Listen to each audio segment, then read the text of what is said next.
The new Klosterman Feedlot Innovation Center is almost finished here at the University of Nebraska. We first introduced you to the concept last year, but now the idea is nearing reality, paving the way for world-class research projects, and it's all being done to help unlock necessary answers to help producers.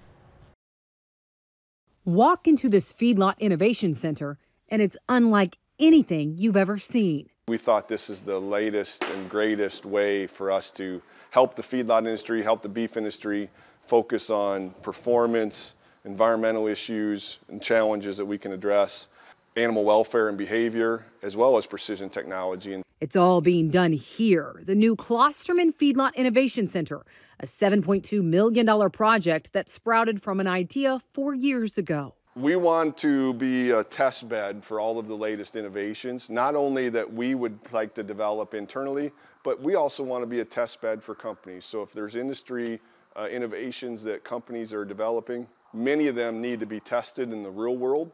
And yet, when you test them in the real world, you want to be able to collect all the data and information on how well do they work.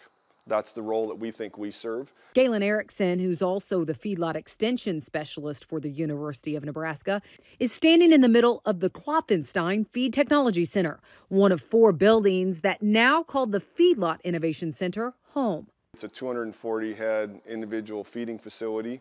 It's a facility we're using for individual animal management research. There's a lot of interest in what can we do with precision technology to improve beef cattle production, and we have a lot of research planned for this facility in coming years. The Klosterman Feed Technology Center has 36 commercial-sized pens, which will house 60 head across 4 different housing systems. Really the goal is to do individual management, individual precision technology, look at sensors we can use on cattle, as well as just ways to enhance either welfare, health, performance. Erickson says from small scale to these larger pens, the research will be precise, but it will also uncover answers on a wider scale. Sometimes people say, well, that research was done on a smaller scale, that doesn't apply to our operation.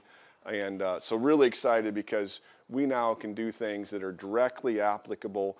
And frankly, some of the questions we're asking need to be done on a larger scale and with larger groups of cattle. One of the key questions Erickson says they'll uncover here is how to improve nutrient loss from feed yard systems. We need to do a better job of conserving nutrients. The focus of that in everybody's mind is normally carbon and greenhouse gases. Actually, much of our focus here will be that, but also nitrogen management. So housing systems is one of the greatest ways to change that. Erickson says bottom line is traditional open lots, which is the most common feed yard housing system today, isn't great at conserving nitrogen. So by placing cattle in these deep pit barns, it's a great way to conserve nitrogen while also revealing other essential answers. Well, if you put them in these barns, you get to control the elements some. So in the summertime, there's less heat stress, wintertime, less cold stress.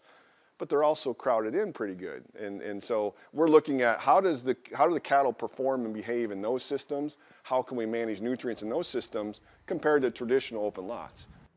While researchers will find answers for feedlots in the U.S., other studies ongoing here at the University of Nebraska are finding answers that could be valuable worldwide. There's a lot of global concern about how much cattle are actually contributing to global warming, and so we're trying to answer that question and get involved with actually quantifying those emissions, because there's not a lot of research out there that actually tells us what the cattle are emitting. It's a lot of predictions or estimates. Rebecca McDermott's PhD work is in beef cattle nutrition and quantifying greenhouse gas emissions of cattle grazing pasture. Her classroom, well, it's this, a 27-acre brome grass pasture where you'll find cattle grazing with GPS collars.